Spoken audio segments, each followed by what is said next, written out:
கொண்டிருக்காங்கன்னா அடிச்சிருக்காங்க. ஒரு 5 நாள் ஹாஸ்பிட்டல்ல இருந்திருக்கான். செத்து போயிட்டான் அந்த பையன். ஸோ இந்த மாதிரி சம்பவங்கள் வந்து எனக்கு தெரிஞ்சு பல வருஷங்களா நடந்துட்டு இருக்கு. இதுக்கு தனி சட்டம் கொண்டு வர முடியுமானா, இப்ப வரைக்கும் அந்த யார் அத பண்ணியிருக்காங்களோ, அவங்க குண்டாஸ் ஆக்ட்ல தான் அரெஸ்ட் பண்ணிட்டு இருக்காங்க. இத பண்ணாம இருக்கிறதுக்கு சட்டம் இருக்கான்னா கிடையாது.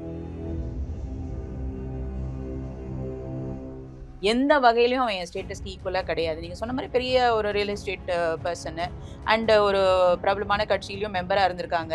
ஸோ அந்த மாதிரி இருக்கிற ஒரு பொலிட்டிக்கல் ஸ்டேட்டஸும் வேணும்னு நெனைக்கிறவங்க, இன்னொன்னு ஃபினான்ஷியல் ஸ்டேட்டஸும் இருக்கிறவங்க, அப்ப தான் பொண்ணுக்கு எப்படிப்பட்ட ஒரு மாப்பிள்ளைய பார்க்கணும்னு நெனைச்சிருப்பாங்க இல்லையா? ஸோ அது நடக்காத பட்சத்துல இது ஒண்ணு நடந்திருக்கு. இதெல்லாம் ரொம்ப நார்மலா நடந்துகிட்டு இருக்கு. என்ன பண்ணணும் எது பண்ணணும் அப்படின்றது அது கொண்டு வந்திருக்காங்க வெளியில. இதுவே வந்து இப்ப இந்த சோஷியல் மீடியால கொண்டு வந்து இந்த போராட்டம் நடக்கலன்னு வச்சுக்கோங்களேன், என்ன பண்ணிருப்பாங்கன்னு நினைக்கிறீங்க? இத அப்படியே மூடி மறைச்சு என்ன செய்யணுமோ செஞ்சிருப்பாங்க.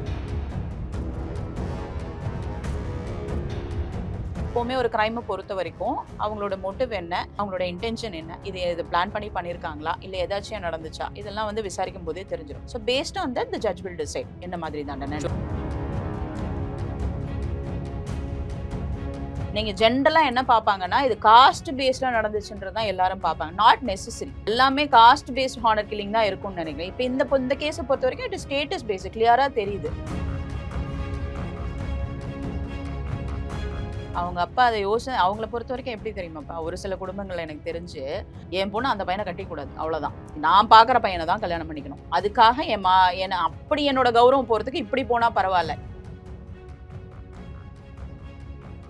அடிச்சு போட்டோன்னே தெரிஞ்சிடுது. ஆப்வியஸா இதுதான் ரீசன், இவங்க தான் பண்ணியிருக்காங்கன்ற விசாரணையில தெரிஞ்சு போயிடுது. ஸோ அந்த 4 பேரை இப்போ அரெஸ்ட் பண்ணியிருக்காங்க. ஸோ இதோட மெயின் ரீசன் பார்த்தீங்கன்னா,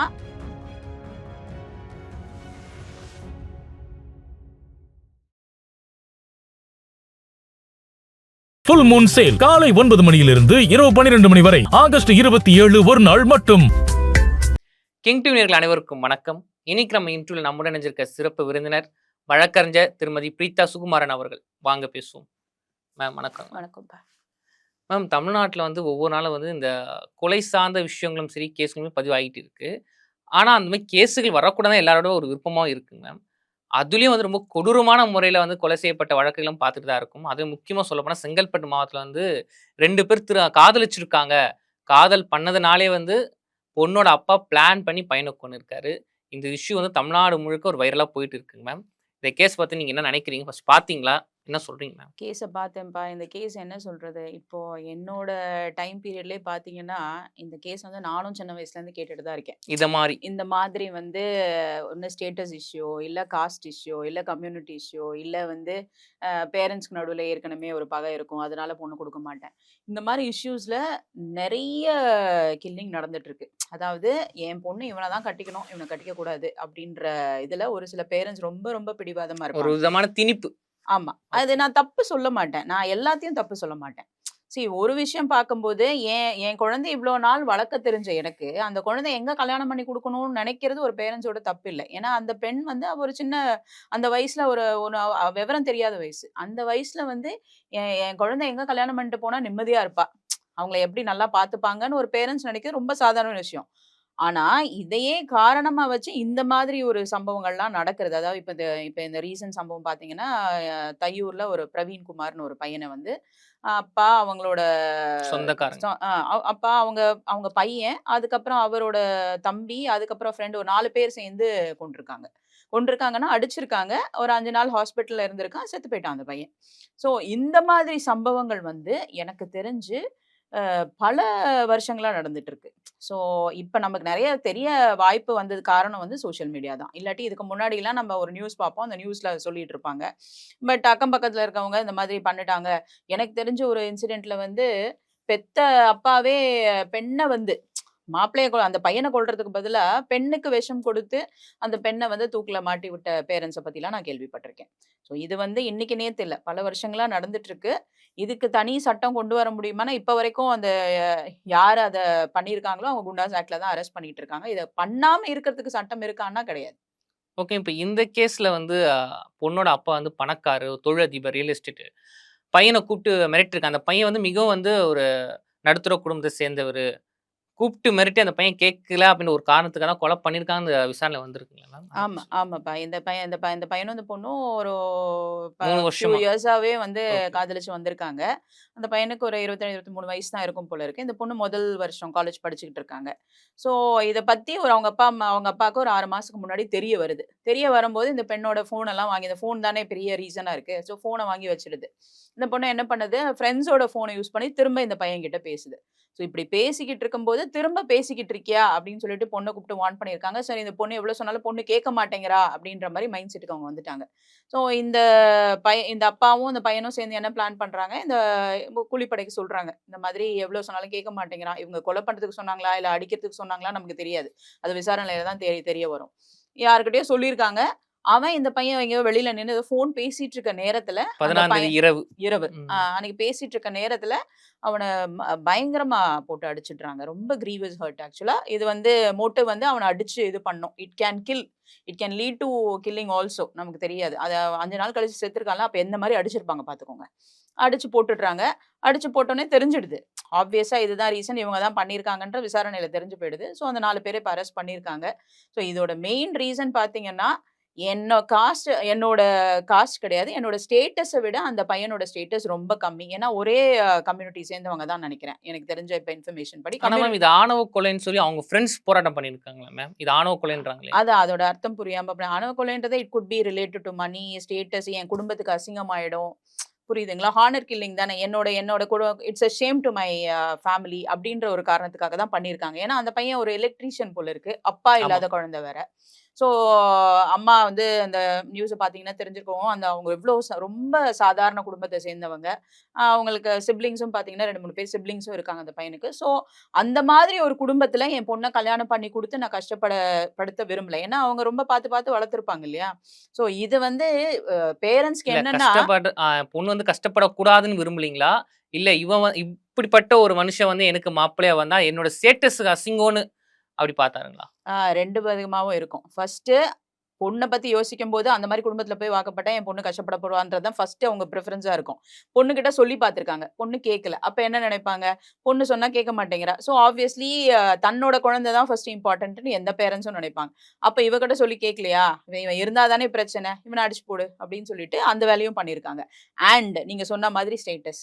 எந்த வகையிலயும் அவன் என் ஸ்டேட்டஸ்க்கு ஈக்குவலா கிடையாது. நீங்க சொன்ன மாரி பெரிய ஒரு ரியல் எஸ்டேட் பெர்சனு ஒரு பிரபலமான கட்சியிலயும் மெம்பரா இருந்திருக்காங்க. ஸோ அந்த மாதிரி இருக்கிற ஒரு பொலிட்டிக்கல் ஸ்டேட்டஸும் வேணும்னு நெனைக்கிறவங்க, இன்னொன்னு ஃபினான்ஷியல் ஸ்டேட்டஸும் இருக்கிறவங்க, அப்ப தான் பொண்ணுக்கு எப்படிப்பட்ட ஒரு மாப்பிள்ளைய பார்க்கணும்னு நெனைச்சிருப்பாங்க இல்லையா? ஸோ அது நடக்காத பட்சத்துல இது ஒண்ணு நடந்திருக்கு. இதெல்லாம் ரொம்ப நார்மலா நடந்துகிட்டு இருக்கு. இது நமக்கு வெளிய தெரிஞ்சிருக்கு.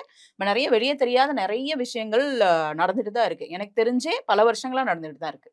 ஓகே. இப்ப இந்த கேஸ்ல வந்து தொழிலதிபர் ஏழுமலை, அவரோட சகோதரன் மணிகண்டன், அப்புறம் அவரோட பையன் கௌதம், சதீஷ், அப்புறம் 19 வயசு மதிக்கத்தக்க ஒரு சின்ன பையன். இத்தன பேர் அரெஸ்ட் பண்ணியிருக்காங்க மேம்.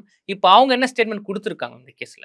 ஆ இப்ப வந்து அரெஸ்ட் பண்ணியிருக்காங்க இல்லையா? அரெஸ்ட் பண்ணிட்டு இவங்க ப்ரூவ் ப்ரூவ் ஆயிருக்கும். இவங்க என்ன பண்ணியிருக்காங்க ஏதுன்றது ப்ரூவ் ஆயிருக்கும். ஸோ இது பிளான்டு.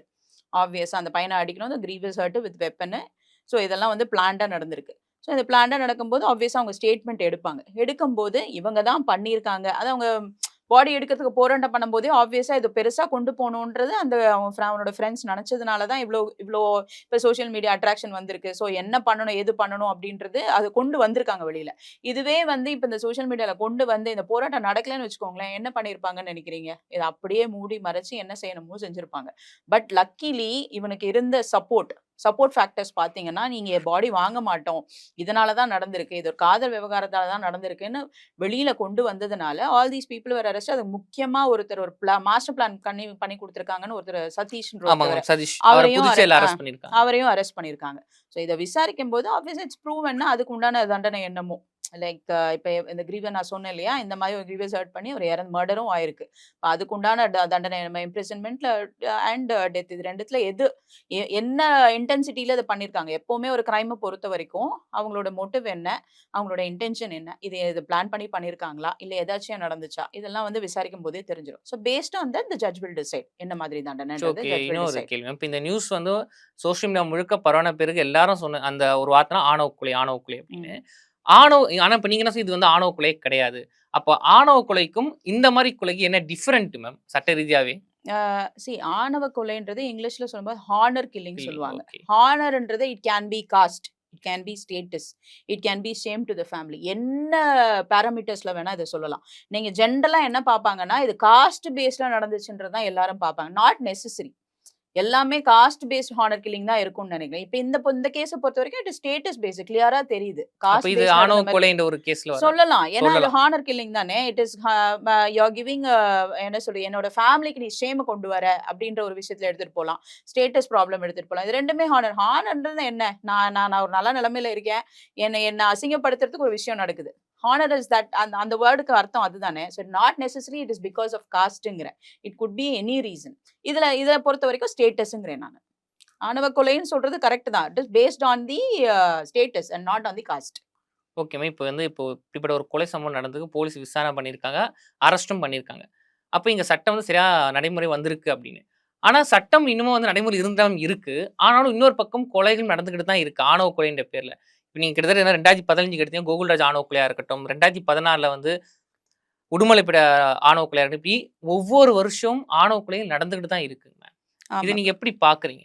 இப்ப ஒரு ரீசன்ட் டேட்டா சொல்லுது. ஒரு என்ஜிஓ வந்து ஒரு எவிடன்ஸ் குடுத்துருக்காங்க. 2021லேருந்து 25 வரைக்கும் ஆல்மோஸ்ட் 59 கேஸஸ் வந்து இந்த ஹானர் கில்லிங் பேஸ்டு ரெஜிஸ்டர் ஆயிருக்கு. அதுல 85% பார்த்தீங்கன்னா காஸ்ட் பேஸ்டாமா.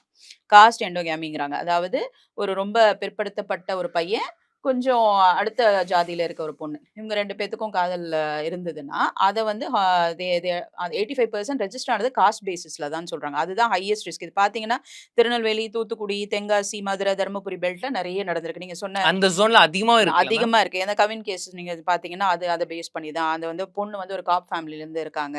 அதுல என்ன சொல்றாங்கன்னா, அந்த ஃபேமிலி சொல்லியிருக்கு அந்த பொண்ணுகிட்ட, "என்னோட ஜாதிய தாண்டி நீ வெளியில கல்யாணம் பண்ணிக்கிட்டேன்னா, என் ஃபேமிலிக்கு அது நல்லதில்ல." ஸோ இது காஸ்ட் பேஸ்டு.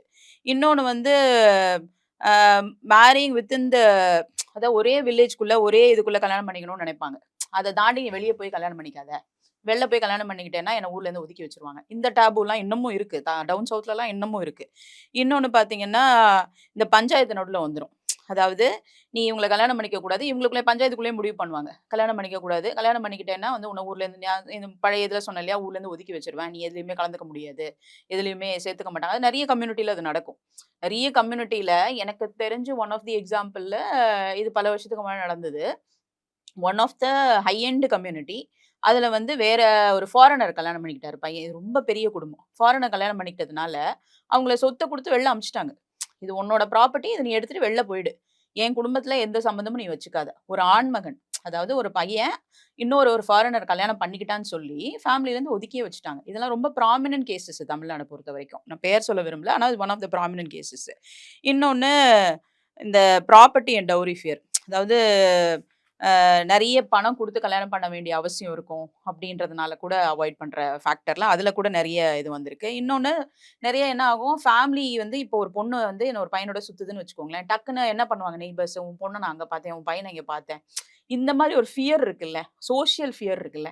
இந்த சோசியல் ஃபியர அவாய்ட் பண்றதுக்காக கூட வேற இடத்துல நீ கல்யாணம் பண்ணிக்காத. நான் பார்க்குற பையன கல்யாணம் பண்ணிக்கோ. நான் பெர்சனலா நெனைக்கிறது என்னன்னா, பேரண்ட்ஸ்க்கு என்னன்னா, லவ் மேரேஜ் பண்ணிக்கிட்டாங்கன்னா, அந்த குடும்பத்த பத்தி நமக்கு தெரியாது. அந்த குடும்பம் எப்படின்றது எனக்கு தெரியாது. அந்த பொண்ணு அந்த பையன பார்த்து லவ் பண்ணுது. ஆனா, அந்த பையன மட்டும் தான் பார்த்துருக்கும். அந்த பையனுக்கு பின்னாடி இருக்க அப்பா, அம்மா, அவங்க குடும்பம், அவங்களோட ஃபேமிலி ஹிஸ்டரி எதுவுமே அந்த பொண்ணுக்கு தெரியாது. அந்த பொண்ண பொறுத்தவரைக்கும் என் கூட இவன் வேலை செய்றான், நான் கல்யாணம் பண்ணிக்கிறேன். இல்ல என் பக்கத்து தெருவுல இருக்கான், நான் கல்யாணம் பண்ணிக்கிறேன். ஆனா, அந்த பையனோட ஃபேமிலி எப்படின்னும் தெரியாது. அதே மாரி இந்த பையனுக்கு இந்த பொண்ணோட ஃபேமிலி எப்படின்னும் தெரியாது. ஓகே. தெரியல அப்படின்னா பேரன்ட்ஸ் தெரிஞ்சுட்டு இந்த மாரி ஃபேமிலி இப்படி இருக்குமான்னு சொல்றது அது ஓகே. ஆனா அதுக்கு இந்த கொலை பண்ற விஷயங்கள் வந்து சரி இப்ப கிடையாது. இந்த விஷயத்துல பொண்ணுகிட்ட சொல்லியிருக்காங்க. ஒரு எலக்ட்ரீஷியன் வேல தான் செய்றான். நீ இங்க வாழ்ந்த வாழ்க்கையில 10% கூட அங்க வாழ முடியாது. எல்லாமே சொல்லியிருப்பாங்க இல்லையா? அப்பயும் அந்த பொண்ணு கேட்டுதா? ஃபோன் வாங்கி தான் வச்சுக்கிட்டாங்க. Then also she tried reaching through others phone இல்ல. ஃப்ரெண்டோட ஃபோன வாங்கி ரீச் பண்ண சொன்னா கேட்டா ஓகே. அது சொல்றத கேட்கலன்றதுக்காக இவ்ளோ தூரம் முதல்ல போயிருக்கிறது தப்பு. இத ஏன்னா இப்ப கூட பாருங்களேன், என்னோட பொண்ணு வந்து அதாவது என்னோட ஸ்டேட்டஸ்ல கம்மியா இருக்க ஒரு பையன கல்யாணம் பண்ணா, எனக்கும் அசிங்கம், பொண்ணுக்கும் சரியில்லன்னு நான் நல்லது கிடையாதுன்னு சொன்னீங்க. இப்ப நீங்க அரெஸ்ட் ஆயிருக்கீங்க. இப்ப இதுக்கப்புறம் அந்த பொண்ணோட வாழ்க்கை ஒண்ணு பார்க்கலாம். இதுக்கப்புறம் யார் திரும்ப பண்ணிக்க போறா? அப்ப அந்த குடும்பத்துக்கு அசிங்கம் இல்லையா? இது அவங்க அப்பா யோசிச்சிருந்தா இந்த பிரச்சனை வந்திருக்காதுங்களே. அவங்க அப்பா அத அவங்கள பொறுத்தவரைக்கும் எப்படி தெரியுமாப்பா? ஒரு சில குடும்பங்கள்ல எனக்கு தெரிஞ்சு, என் பொண்ணு அந்த பையன கட்டிக்கக்கூடாது. அவ்வளோதான். நான் பார்க்குற பையன தான் கல்யாணம் பண்ணிக்கணும். அதுக்காக என் மா என்ன அப்படி என்னோட கௌரவம் போறதுக்கு இப்படி போனா பரவால்ல. பரவாயில்ல. இப்ப ஒரு சில குடும்பங்கள் அப்படி இருக்கு. அதாவது என்னோட மான மரியாதை வந்து இன்னொரு பையனை கட்டிக்கிட்டு அப்படி போறதை விட, நான் சொல்ற பையனை கட்டிக்கிட்டு என்னோட ஸ்டேட்டஸ்ல இருக்கிற பையனை கட்டிக்கிட்டு இருந்தா போதும். இத வந்து அவங்க சம்டைம்ஸ் அவங்க வந்து பெரிய இது விஷயமா ஒரு நினைப்பாங்க. கௌரவமா ஒரு பார்க்குறவங்களும் கௌரவமா இருக்காங்க. நினைப்பாங்க. எக்ஸாக்ட்லி. அத வந்து இன்னொரு ரொம்ப தாழ்த்தப்பட்ட ஒரு ஸ்டேட்டஸ்ல இருக்கிற ஃபேமிலிய கட்டிக்காம, என்னோட ஃபேமிலிக்குள்ள இப்ப சப்போஸ் அவங்களுக்கு அவங்க முறையிலேயே பையன் இருக்கலாம். இப்ப சொந்தக்காரங்க நெறைய பேர் தான் இதுல சொந்தக்காரங்களும் ஈடுபட்டிருக்காங்க அந்த இந்த ஆமாமா. ப்ராப்ளம்ல. சொல்லுங்க. அப்ப அவங்க சொந்தக்காரங்களோட அட்வைஸும் இருக்கும். நீங்க இது நெறைய மூவிஸ்லயும் நீங்க பார்த்திருப்பீங்க. ஐ திங்க் பல வருஷத்துக்கு முன்னாடி காதல்னு ஒரு மூவி வந்தது. ஏன் அது ரீசெண்டா ரொம்ப அரண்மனை படத்துல கூட இந்த ஒரு கதை வந்திருக்கு. கிளியரா காமிச்சிருப்பான். அவங்க சொந்தத்திலேயே எவனையாவது பிடிச்சு அவங்க ஸ்டேட்டஸ்க்கு ஈக்குவலா இருக்கிற ஒரு பெர்சன் அந்த பையனும் அக்செப்ட் பண்ணிப்பான். ஏன்னா, அவங்க வீட்லயும் வந்து ஒரு பொண்ணு இருக்கும். சோ இந்த மாரி போனா தப்புன்னு புரிஞ்சுக்கிற ஒரு பையனும் இருப்பான். சோ இப்படி கல்யாணம் பண்ணி குடுக்குற நெறைய ஃபேமிலிஸ் தமிழ்நாடுல இருக்காங்க. ஏன்னா ஹையஸ்ட் இந்த மாரி டிஸ்கிரிமினேஷன் நடக்கிற கேஸஸும் பார்த்தீங்கன்னா, தமிழ்நாட்டுல தான் நடக்குது. மேம் எனக்கு ஒண்ணு புரியல. இப்போ வந்து எங்கேயோ பத்தி எரியுது. அந்த தீய கூட தண்ணீர கொட்டி அணைச்சிடலாம். ஆனா அந்த சாதின்ற ஒரு தீய மட்டும் முடியவே மாட்டுதுங்களே. இந்த க ஜாதி க கட்சிகள் மாறுது, காட்சிகள் மாறுது. ஆனா இந்த மாரி ஆணவங்கள் நடந்துகிட்டு தான் இருக்கு. அதுக்காக தனி சட்டம் கொண்டு வரணும்னு சொல்றாங்க. ஆனா அப்படி இருந்தும் எப்படி இந்த மாரி கொலைகள் நடக்குது? அது ஆணவ கொலை நடக்குது, காதலுக்கு எதிரான கொலை நடந்துகிட்டு தானே இருக்கு. இப்ப இந்த இடத்துல வந்து கட்சியோ, சாட்சியோ, நீங்க நீங்க சொல்றது வந்து என்ன சொல்றது? கவர்ன்மென்ட்டோ வந்து it doesn't play a bigger role. இது வந்து அவங்க வளர்க்கப்பட்ட விதம். புரியுதுங்களா? அவங்க ஆரம்பத்துலேருந்தே இதுதான் என்னோட கம்யூனிட்டி. இதுக்குள்ள கல்யாணம் பண்ணிக்கிட்டா தான் நல்லா இருக்க முடியும். இந்த ஸ்டேட்டஸ்ல இருந்தா தான் கல்யாணம் பண்ணிக்க நல்லா இருப்பான். பொண்ணா இருக்கட்டும், பையனா இருக்கட்டும் நல்லா இருப்பாங்க. ஏன்னா அவங்க அத பார்த்து வளர்றாங்க. அவங்க கல்ச்சுரல் டிஃபரன்ஸஸ்ல வேற யாரையாவது கல்யாணம் பண்ணிக்கிட்டாங்கன்னா, நெறைய பெண்கள் வீட்டுக்கு வந்துடுறாங்க. இப்ப அவங்க ஒரு குடும்பத்திலே ஏதாவது ஒரு பொண்ணு லவ் மேரேஜ் பண்ணியிருக்கும். என்ன ஆயிருக்கும்? அந்த பொண்ணு கொஞ்ச நாள்லயே வந்து எனக்கு வாழ பிடிக்கலன்னு சொல்லிட்டு திரும்ப வந்திருக்கும். அப்ப இந்த மாதிரி சிச்சுவேஷன்லாம் பேரண்ட்ஸ் மைண்டுக்கு எப்படி போயிடுது அப்படின்னா, என் பொண்ணு அந்த மாதிரி போயிட்டா, நாளைக்கு அவ வாழாம வந்துட்டான்னா என்ன பண்றது? இதுவே நாங்க பார்த்து வைக்கிற பொண்ணு பொண்ணா இருக்கட்டும், பையனா இருக்கட்டும், ஃபேமிலி அங்க பாண்டிங் வந்துரும். ஃபேமிலி எல்லாத்துக்கும் கேட்க வரும். இப்ப லவ் மேரேஜ் பண்ணும்போது என்ன ஆகும்? அவங்களுக்குள்ள தான் பிரச்சனை நடக்கும். அவங்களுக்குள்ள மாத்தி மாத்தி கேட்டுக்கணும்.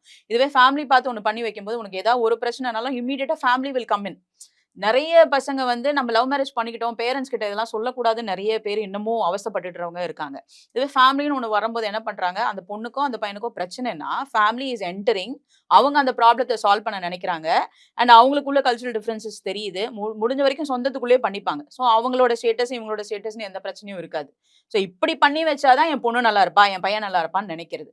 அத மீறி வேற எங்கேயாவது போயிட்டான்னா, என் பொண்ணு வாழாம திரும்ப வந்துருவா. நாளைக்கு லைஃபே பிரச்சனை ஆயிடும். இப்படி அஸ்யூம் பண்ணிக்கிற நெறைய ஃபேமிலிஸ் அஸ்யூம்ன்னு இல்ல. ஃபேக்ட்ஸும் இருக்கு அதுக்கு. நீங்க ஃபேமிலி கோர்ட்ஸ் பார்த்தீங்கன்னா, நெறைய கேஸஸ் லவ் மேரேஜ்ல அரேஞ்ச் மேரேஜ் இருக்கட்டும், லவ் மேரேஜா இருக்கட்டும். அரேஞ்ச் மேரேஜ் பண்றது வரதே நம்மளால தாங்கிக்க முடியல. லவ் மேரேஜ் மேக்ஸிமம் இருக்கு. அப்ப எப்படி ஒரு பேரண்ட்ஸால அத அக்செப்ட் பண்ணிக்க முடியும்? இத அவாய்ட் பண்றதுக்காக அவங்க அவங்க இதுக்குள்ளேயே, அவங்களோட நெஸ்ட்டுக்குள்ளேயே இருக்கிற ஒரு பையன பார்த்து கல்யாணம் பண்ணி வைக்கணும்னு நெனைக்கிறாங்க. அது நெனைக்கிறதெல்லாம் ஓகே. அதுக்குன்ட்டு சட்டத்த கையில எடுத்துக்கிட்டு, எ அத்துமீறி சட்டத்த மீறி பண்ற விஷயங்கள்லாம் டெஃபினட்டா நாட் அக்செப்டபிள். ஆனா அத பண்றது அவங்க they are not ready to எப்படி சொல்றது? அக்செப்ட் பண்ணிக்கிட்டு, ஆமா நான் தப்புன்னு நெனைக்கிற மாரிலாம் இல்ல. ஆமா என் ஃபேமிலிக்காக, என் பொண்ணுக்காக பண்ணேன்னு அத ரொம்ப கௌரவமா பேசி அலையிற மக்கள் தான் ஜாஸ்தி இங்க. நன்றிங்க மேம். தையூர் காதல் விவகாரத்த பத்தி நிறைய தகவல் எங்க கூட பகிர்ந்துக்கிட்டீங்க. நன்றி. தொடர்ந்து பேசுவோம். Thank you. Thank you.